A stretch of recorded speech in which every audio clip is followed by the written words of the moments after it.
Hey, what's up guys? Welcome back once again. दोस्तों आज की कहानी जो एक्सप्लेन करने जा रहे हैं वो असल में आज से 1000 साल बाद की है। ये वो समय है जब हमारी पृथ्वी पूरी तरह से खत्म हो चुकी है। दुनिया के कुछ ताकतवर लोगों ने अपने फायदे के लिए इसे पूरी तरह से नष्ट कर दिया। इसीलिए वो अब जाकर एक दूसरे प्लेनेट पर रहते हैं। जैसे अलग अलग तरह की कंट्रीज होती है वैसे ही हम अलग अलग तरह के प्लैनेट्स को भी देखते हैं जिसमें लोग रहते हैं। इन सभी प्लैनेट की गवर्नमेंट ने एक प्रोग्राम बनाया जिसका नाम उन्होंने रखा है लीग ऑफ रिवर।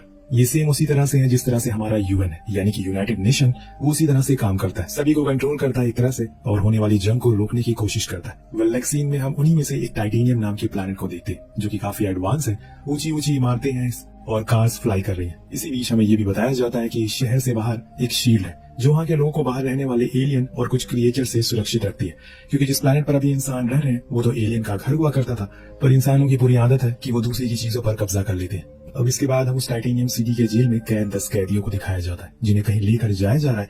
दरअसल इन सभी में से काफी मिलते जुलते ही जुर्म किए हैं, लेकिन तभी वहाँ एक ऑफिसर आकर उन्हें बताता है कि वो उन्हें एक और मौका देना चाहता है, क्योंकि हर किसी को एक मौका मिलना चाहिए। इसीलिए वो उन्हें एक टास्क दे रहा है। यहाँ से 300 किलोमीटर दूर एक आइलैंड है, जो भी वहाँ पहले पहुंच जाएगा उसे रिहा कर दिया जाएगा और जो हार गया उसे वहीं बाहर ही छोड़ देंगे उन क्रिएचर के पास ही। ये सुनकर सभी बहुत खुश तो होते हैं लेकिन कुछ दुखी भी हो जाते हैं, क्योंकि 300 किलोमीटर काफी लंबा डिस्टेंस होता है। इसके बाद एक करके सभी को जेल से बाहर लाया जाता है। यहाँ पहली बार उस आइलैंड की खाली जगहों को देख पाते हैं जो किसी बंजर वीरानी जैसी लग रही थी। तभी एक ऑफिसर एविन नाम के कैदी को आगे आने को कहता है और उसे सीधे चलने का ऑर्डर देता है। इसीलिए वो चलने लगता है, पर तभी उसके पैर के नीचे एक पत्थर आ जाता है जिसे वो सामने लगी शील्ड पर दे मारता है, जिसे वो ऑफिसर समझ जाता है कि ये काफी शातिर है, जो कि सच था क्योंकि एविन टाइटेनियम के प्रेसिडेंट का सलाहकार हुआ करता था। और फिर उसे एक दिन प्रेसिडेंट की काली करतूतों के बारे में पता चल गया, जिसकी वजह से आज उसे यहाँ पर सजा भुगतनी पड़ रही है। पर वो इस जगह से काफी हद तक वाकिफ है और हर क्रिएचर के बारे में जानता है, वो कहाँ रहता है, कैसे हमला करता है, सब कुछ। इसके बाद वो उन सभी कैदियों को एक बॉक्स दिया जाता है जिसमें कुछ हथियार और खाने पीने का सामान होता है जो उनके सर्वाइवल में मदद करेगा।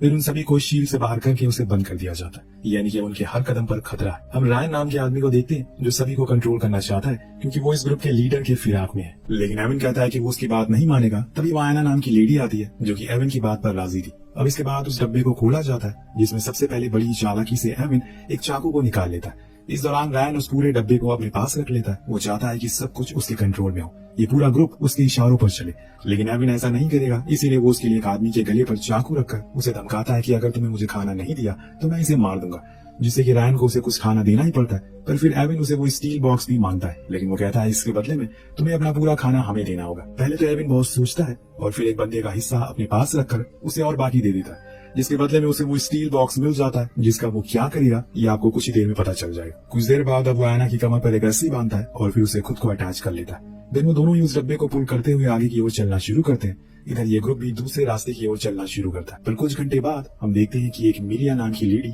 एविन के पास दौड़ती हुई आती है जो कि रायन के ग्रुप की थी, लेकिन अब वो इनसे कहती है कि वो इनके साथ रहना चाहती है, वो अपनी टीम में ले ले उसे। लेकिन वो ये कहकर मना कर देता कि उसके पास सिर्फ एक ही इंसान के लिए खाना है और पहले से वो 2 लोग हैं, तुम वापस चली जाओ। उधर हम एक ऑफिसर को एक डिवाइस की मदद से प्रेसिडेंट से बात करते हुए सुन पाते हैं, जिसमें वो उसे डांटते हुए बोलते हैं कि तुमने अभी तक एविन को मारा क्यों नहीं। वो ऑफिसर उन्हें बताता है कि जब तक वो उस मैग्नेटिक फील्ड तक नहीं पहुंच जाता हमारा बाहर जाना सेफ नहीं है, और आप टेंशन मत लीजिए, वो लोग जिस रास्ते पर जा रहे हैं ज्यादा देर टिक नहीं पाएंगे। उधर वो दोनों घंटों तक उस बॉक्स के साथ चलते रहते हैं और थक जाते हैं। एक जगह आना को पानी मिलता है जिसे वो खुद को साफ करती है।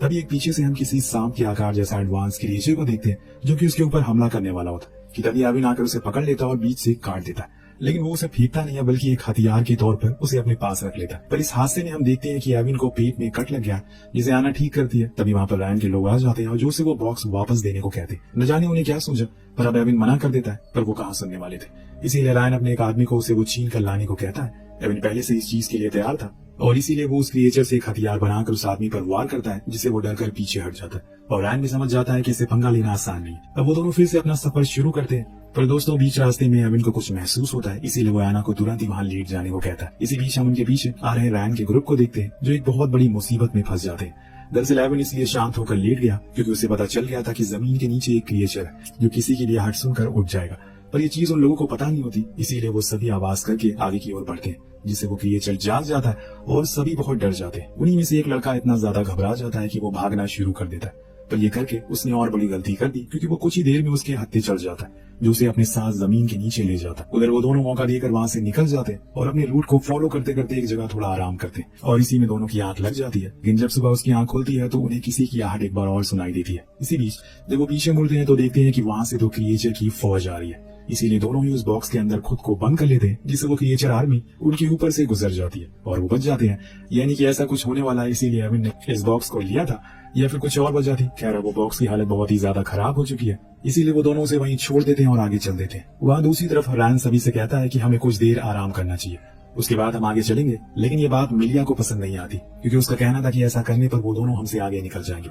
लेकिन रैन नहीं मानता है, वो खुद अपनी रस्सी को काट देता है और उनकी ओर भागना शुरू कर देता है। इस बात से रैन गुस्सा होकर उसके पीछे जाता है, लेकिन तभी उसका पैर एक दलदल में फंस जाता है, जिससे वो उसके अंदर घुसते ही चली जाती है, जिससे कि वो अपने लोगों से मदद भी मांगता है, लेकिन कोई भी उसकी मदद नहीं करता। सभी एविन के पास जाने लगते हैं, जो देखकर वो बहुत चिल्लाता है। लेकिन तभी एक बूढ़ा आदमी आकर उसकी मदद करता है, जो कि उसी की ग्रुप का। कुछ देर बाद अंधेरा हो जाता है, दोनों ही आग जलाकर वहीं बैठ जाते हैं और कुछ खाते हैं, क्योंकि उन्होंने सुबह से कुछ खाया नहीं था, बस चले ही जा रहे थे। इस दौरान आना उसे पूछती है कि आखिर तुम्हें जेल में क्यों डाला गया, तुम तो अच्छे इंसान लगते हो, पढ़े लिखे भी लगते हो।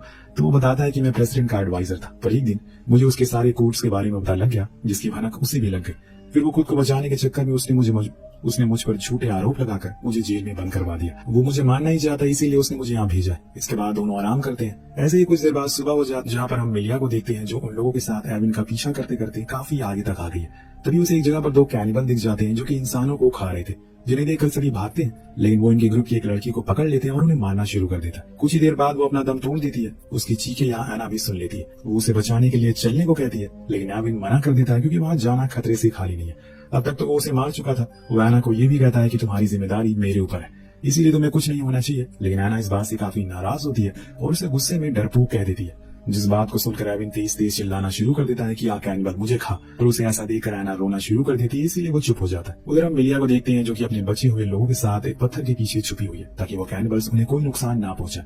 लेकिन तभी वहाँ पर रैन आ जाता है, जो उसे देखकर उसके गले को पकड़ने लगता है और मारना शुरू कर देता है। तो वो अपने बचाव में उसे बताती है कि एविन प्रेसिडेंट का एडवाइजर हुआ करता था, लेकिन उसे उनके राज पता चल गए, इसीलिए वो यहाँ पर कैद है। प्रेसिडेंट उसे ढूंढ रहे हैं और इसीलिए अगर हम उसे उनको सौंप दें तो हम सभी बच जाएंगे। लेकिन रैन को उसकी किसी बात पर भरोसा नहीं था। वो उसे फिर भी मारता है, जिसे बचकर वो भागना शुरू कर देती है। लेकिन दोस्तों तभी वो गिर जाती है और देखते ही देखते उसके शरीर पर स्वान क्रिएचर के जाल बिछ जाते हैं, जो उसे कच्चा ही खाना शुरू कर देते हैं। इसके बाद जीन वही बूढ़े आदमी रैन से कहता है कि हमें एक प्लान बनाना चाहिए, क्योंकि मैंने भी इवान के बारे में सुना है कि वो सरकार के साथ काफी टाइम तक था, इसीलिए अगर हम उसे पकड़कर सरकार के हवाले कर दे तो हम बच जाएंगे। रैन को सही लगता है, इसीलिए वो जीन को उनके पास भेजता है एक प्लान बनाकर, जहाँ जाकर वो एना से मदद मांगता है कि वो उसे कुछ खाने को दे दे। लेकिन एविन उसकी चाल अच्छे से समझता है, इसीलिए वो रुकता नहीं। लेकिन एना नहीं मानती और उसके पास जाने लगती है। तभी एक रॉड आकर एविन को लगती है, जिससे कि वो वहीं बेहोश हो जाता है। और जब उसकी आंख खुलती है तो वो देखता है कि वो रैन के कब्जे में, जो कि उसे एक सुनसान इमारत की ओर ले जा रहा है, जहाँ पर पहले से वही ऑफिसर है जो शुरू से रैन की जान के पीछे पड़ा हुआ है, जिसका नाम मैथ्यू है। दरअसल ये रैन का प्लान था, इसीलिए वो एविन को उस सुनसान इमारत में लाकर एक जगह पर बैठा देता है और फिर खुद मैथ्यू से मिलने जाता है, जहाँ वो उसे बताता है कि वो एविन को पकड़कर उसके पास ले आया है, अब तो वो उसके साथ कुछ भी कर सकता है। जिसे सुनकर वो कहता है कि चलो मुझे उसके पास लेकर चलो। लेकिन जब वो वहां जाता है तो असल में एविन वहां पर था ही नहीं, क्योंकि उसने चालाकी दिखाई और खुद को फ्री करके वहां से फरार कर लिया, जिस बात से मैथ्यू को गुस्सा आ जाता है और वो रैन को शूट कर देता है। देन वो खुद उसकी तलाश में लग जाता है कि तभी उसके हाथ एना और जेन लग जाते हैं, जिन्हें वो बंदी बना लेता है और एना के बंदूक की नोक पर ले जाकर चिल्लाते हुए कहता है कि एविन तुम्हें बाहर आना होगा, वरना मैं इसे मार दूंगा। तभी एक कैदी जिसके हाथ बंदूक लग जाती है, वो मैथ्यू को निशाने पर लेता है और कहता है कि तुम्हें एना को छोड़ना होगा। लेकिन मैथ्यू की भी एक शर्त थी, वो पहले एविन को उसके हवाले करे, जो कि एविन छुपा हो, और ये सारी बातें एविन छुपा हुआ सुन रहा था, इसीलिए वो बाहर आ जाता है और डील डन करता है। इसके बाद वो एना को छोड़ देते हैं और एविन मैथ्यू के पास जाने लगता है कि तभी रैन पीछे से आ जाता है, जिसके अंदर अभी भी कुछ जान बची हुई है। वो मैथ्यू के सर पर हमला करता है और फिर उसे बहुत ही बेरहमी से मार डालता है। लेकिन इतनी ही देर में मैथ्यू ने एना के बैक पर एक इंजेक्शन लगा दिया था, जिससे वो बेहोश हो जाती है। उधर एविन रैन के पास जाकर उसे थैंक यू बोलता है, पर तब तक उसने अपना दम तोड़ दिया है। अब ये तीनों ही अब उस इमारत से बाहर आ जाते हैं। अब उनके सामने आता समुद्र आ जाता है, जिसे पार कर पाना नामुमकिन है, जो बात जेन भी कहता है। लेकिन एविन उन्हें बताता है कि जो ये समुद्र में छोटे छोटे टीले हैं, हमें उनकी मदद से इस समुद्र को पार कर सकते हैं। जेन बोलता है कि ऐसा पॉसिबल नहीं है, ऐसा करने पर हम डूब भी सकते हैं। एविन खुद उस टीले के ऊपर जाता है और उसे खिसकने लगता है, जिसको देखकर जेन भी उस पर चढ़ जाता है। अब तीनों ही उसकी मदद से आगे बढ़ने लगते हैं, लेकिन ये आइडिया ज्यादा देर तक नहीं चलता, क्योंकि वजन ज्यादा होने की वजह से वो टीला डूबने लगता है। इसीलिए आना एविन से पूछती है कि अगर हमारा ये टीला डूबने लग जाए तो हमें क्या करना चाहिए, किसकी मदद लेनी चाहिए। तभी जेन को दिखाया जाता है, जो खुद ही पानी में कूद जाता है ताकि इनकी जान बच जाए। दोनों उसे ऊपर आने को कहते हैं, लेकिन इतने में एक विशाल जीव आकर उसे खा जाता है और ये दोनों बस देखते ही रह जाते हैं। दोनों उसी टीले पर बैठे बैठे अपनी मौत का इंतजार करने लगते हैं कि तभी उन्हें अपने आगे एक वाटरफॉल दिखाई देता है, जिसे उस पार ही हैप्पीनेस आइलैंड है, जहाँ पर इन्हें जाना था। इस चीज को देखकर इनकी खुशी का कोई ठिकाना नहीं रहता। कुछ देर में इनका टीला झरने में गिर जाता है और ये दोनों को हम अगले सीन में उस आइलैंड पर देखते हैं, जहाँ पहुंचकर आना बहुत ही ज्यादा खुश होती है, लेकिन एविन कुछ परेशान लग रहा था क्योंकि उसका कहना था कि यहाँ पर वो प्रेसिडेंट के साथ एक बार आ चुका है। उनके स्टाफ ने यहाँ पर एक स्पेस क्राफ्ट छुपाया हुआ है जिसका कोड मुझे पता है, लेकिन उसका आखिरी नंबर मैं भूल गया हूँ। इसे सुनकर एना पूछती है कि जब तुम यहाँ आए थे तो क्या प्रेसिडेंट ने तुमसे कुछ कहा था? तो वो बताता है कि हाँ, उन्होंने एक पहेली पूछी थी मुझे, जिसका जवाब मैं नहीं दे पाया। फिर उन्होंने उसका जवाब मुझे दिया जो कि था नंबर 9। इसे सुनकर एना कहती है कि यही वो डिजिट है जिसको तुम भूल रहे हो, लेकिन एविन को यकीन नहीं था क्योंकि वो इतनी आसानी से अपना कोड नहीं बताएंगे। फिर एना उसे ट्राई करने को कहती है। दरअसल दोस्तों, यहाँ पर 2 बार ही कोड डाल सकते हैं, इसीलिए वो पहली बार वाला कोड डालता है जो उसे लगता है कि सही है, लेकिन वो कोड गलत होता है। फिर वो एना वाला कोड डालता है और बूम, वहाँ एक सीक्रेट पैसेज खुलता है जिसके अंदर एक स्पेस क्राफ्ट खड़ा हुआ था। उसे देखकर एना बहुत ज्यादा खुश होती है क्योंकि वो उन 10 लोगों में से बस 2 ही लोग जिंदा बचे हैं। लेकिन तभी एविन कहता है कि तुम्हें अकेले ही जाना होगा क्योंकि इसमें बस एक ही सीट है। एना सुनकर बहुत उदास हो जाती है और फिर उसे आखिरी में समझ आता है कि वो मजाक कर रहा था। अब वो उसके करीब जाकर उसे किस करती है और फिर दोनों वो स्पेसशिप लेकर टाइटेनियम प्लैनेट से बाहर निकल जाते हैं और किसी अच्छे प्लैनेट की खोज में लग जाते हैं, जिसके साथ ये कहानी यहीं पर अंत हो जाती है। मतलब आपको कहानी कैसी लगी नीचे कमेंट करके जरूर बताएगा। मिलते हैं अगली वीडियो में। Thank you so much watching. Peace out.